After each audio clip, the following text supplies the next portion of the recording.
So that was just a short video. You would have saw some modern characters. There's Joy, Chris, they're the little children, Gizmo, who's the robot, and then they take adventures through Superbook. The Bible will call them and take them back in time whenever they need to learn a lesson. And in that episode, you also saw Chris's mom. She went back in time too because she needed to learn a lesson, and that lesson was from Mary, and she experienced what it was like as a mother to lose a child, so lose her son. So that's just a little bit of what we do upstairs. I mean, we have a lesson. The videos are great. They have other kind of tools so the kids can learn more about the characters, and they really enjoy it. So now we're going to do your skit.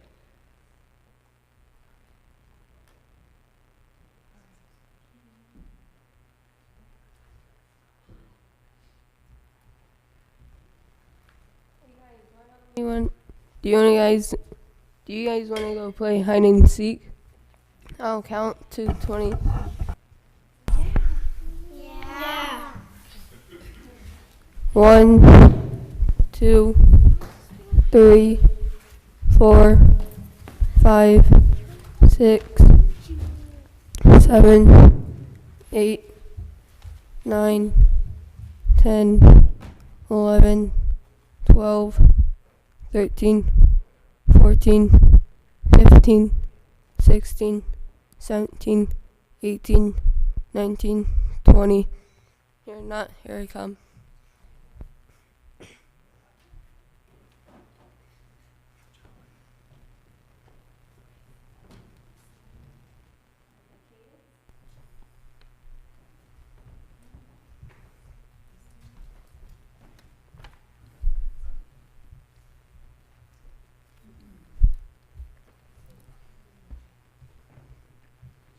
Did you hear what happened? Mary and some of the disciples found the tomb empty. They say that Jesus is gone.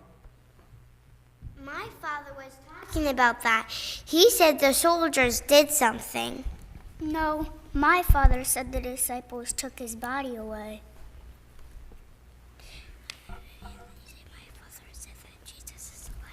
My father says Jesus is alive again. Let's go see for ourselves. I want to see if the tomb is really empty. You say, I want to see the soldiers. I want to see the soldiers. Let's go. Do you see anything? And you say, I see a big empty hole. I see a big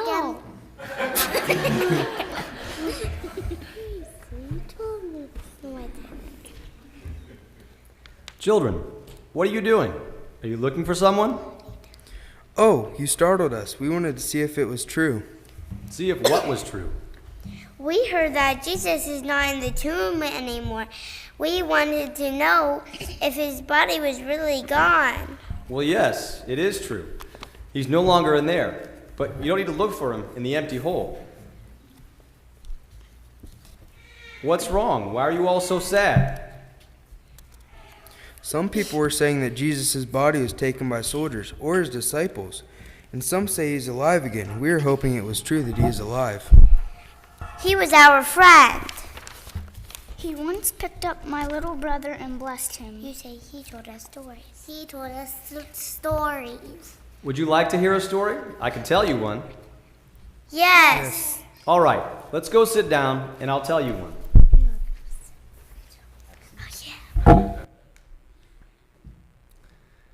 There once was a great king. He had many, many children. Yes, like you. He loved his children, and he provided them a wonderful place to live. The kingdom where they lived was beautiful, but the children began to be unhappy.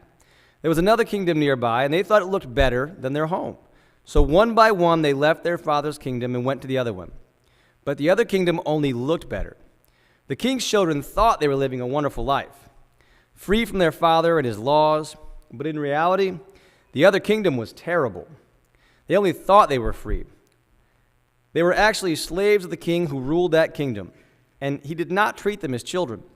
The king of the first kingdom was very sad that his children had left him. He saw how they were mistreated. Some of them began to cry out and wish they could come home. The good king wanted to welcome them back, but they had broken his laws. Then he had an idea. He had one son left at home, his firstborn son. He would send his beloved son to go to the other kingdom and bring home as many of his children as he could. The son agreed. He disguised himself as one of them and went to the kingdom. The son began to meet his brothers and sisters and told them how the father still loved them and wanted them all to come home. Some of them believed him and began to follow him. Others said that he could not be their father's son, and this man was not their brother. These people plotted against their father's firstborn and put him to death. They buried him in a cold stone tomb, but then something happened. What happened? The father honored the sacrifice that his son had made and raised him from the dead. The king called him home, and any brother or sister that believes the son is invited to come home too. So do not look for the son in the tomb, because he's no longer there. He lives, and he's inviting you home.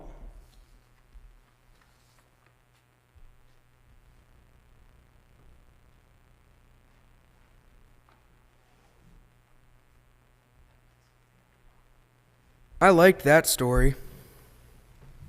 Too. I especially liked when the father brought the son back to life. Hey, sir, is that what happened to Jesus? Where did he go? Do you think, was he Jesus? Even you say maybe he went back to his father. He went to his father. Oh, I want to go to the kingdom. Come on, let's all go tell our friends about the story. Wait. Jesus Christ is risen. Jesus Christ is risen.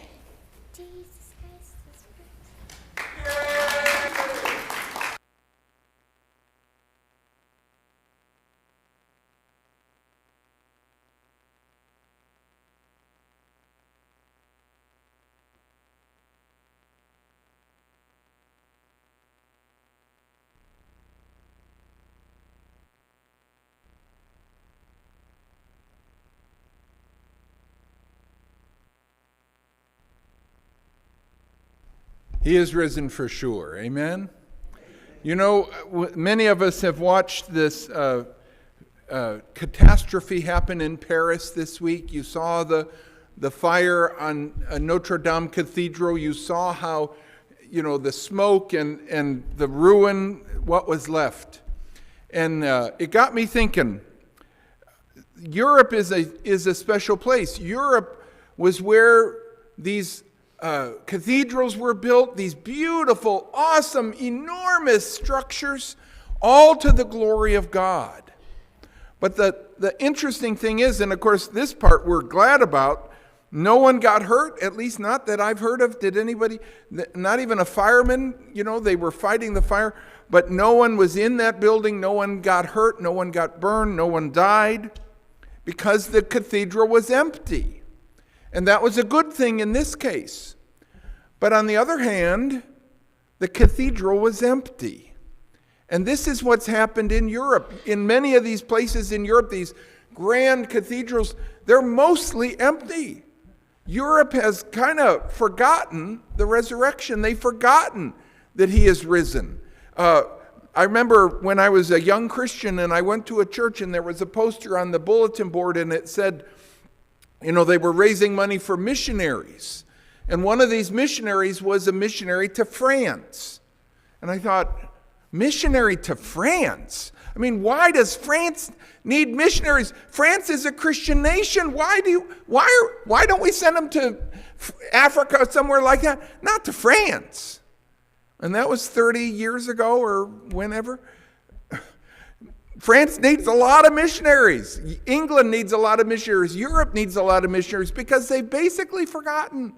And their churches are beautiful, but they're mostly empty because they've forgotten the resurrection. Don't ever forget the resurrection. Don't ever forget what our young people just shared with us. Don't ever forget he is risen. He is risen indeed, and he's never dying again. And because he lives, you and I can live as well. You ask me how I know? He lives within my heart, and he lives in your heart as well. So never forget, never forget. Jill's going to come and share another reading with us.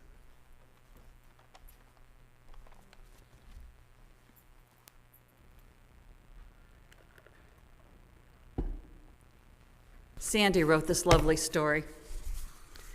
It's called The Day My Son Was Crucified. I stood on the hillside that day, watching as the Roman soldiers nailed my son, my firstborn son, to that awful cross. Every nail into his flesh was like a dagger thrust into my body. My heart was breaking. I had carried my child in my womb for 9 months. I had watched him grow and play. He had been such a dear little boy, always curious and oh, so sweet. His father taught him the Holy Scriptures, and we had such hopes for our son. But now it was over. I do not really remember where it started, how it came to this point. Perhaps it was when his father had died. He was not yet a man when it happened, but not a little boy either. However, he was at an age where a young man still needs his father. Perhaps if my husband had not died, my son would not be hanging on that cruel cross, dying himself. He began to draw away from me and spent more time among his friends. Friends that I was not sure I approved of, but what is a woman to do? He left home as soon as he could. He visited me now and again, but not enough for my liking. Then he began to bring me money and other little trinkets. I was getting along all right. My other sons were working and supporting me, but he said he wanted to give me more. He thought I deserved nicer things, but all I really wanted was him. I began to suspect that he was not getting these things legally, but I ignored the warnings of my heart. I was so happy to see him each time he visited. Could I have stopped this? Maybe. I looked up at him through my tears. He would be dead soon, and a part of me would be gone forever. If only there was some way. If only I could take his place. Yes, he'd done wrong. He had broken Roman law and God's law, but he was still my child. I would have gladly suffered his punishment if there had been a way. There were 2 other men on the crosses that day. One was a friend of my son's and a fellow thief. But that third man, well, there was something different about him. His mother was there also, weeping at his feet. I did not know much about this Jesus, but I had heard enough to know that he should not have been hanging there. He'd done nothing worthy of this terrible punishment. My heart ached for his mother. I knew her pain, for it was my own. My son's friend began to shout and taunt Jesus. "Save yourself and us too," he cried out, his face twisted with hatred. I looked up at my son, dreading that I'd see the same look on his dear face. He, however, had tears in his eyes, and they slowly trickled down his face. He looked down at me and he said quietly, "I'm sorry." Then he raised his voice as much as he could and called out to his friend, rebuking him. "Do you not fear God? We are criminals. We have sinned against God and man. We deserve our punishment. But this man is innocent." At that moment, I was so proud of him. He had finally come to his senses, even if it was too late. Then he said something else. He turned his head so he could see Jesus, and he beseeched, "Jesus, remember me when you come into your kingdom." I held my breath. What did this mean? What was my son saying? Jesus turned to look at my son, and I saw a look of pure love shining from his pain-filled eyes. "Assuredly, I say to you, today you will be with me in paradise." My eyes widened and my hands flew to my mouth. Paradise? Could it be? Arms suddenly circled me, and I turned to see who was there. One of the women who had been weeping at the feet of Jesus was comforting me. "He told us he's the Messiah," she said. "I've seen him heal the sick and raise the dead. He healed me. I believe him. I know not how, but I believe him." Jesus died first that terrible day, followed by my son and the other man. I wailed and wept and was led away by my other children. My son did not come back to life and return to me, but I heard that Jesus did. I sought out that woman who had comforted me. Mary Magdalene was her name. She told me the whole story. Wonder of wonders, she was one of the first to see the risen Lord. She taught me who he really was, and I became a follower. On the saddest yet greatest day of my life, I understood the sacrifice Jesus was making.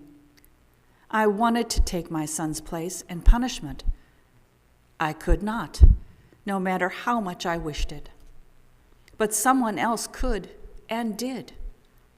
Jesus died so that my son and all who believed in him could live. I finally grasped what Jesus said to my son. My son was alive forevermore and with Jesus. Soon I would follow and see him again. That will bring me great joy. But the greatest joy will be to see my risen Lord and Savior. Because he lives, I will live too.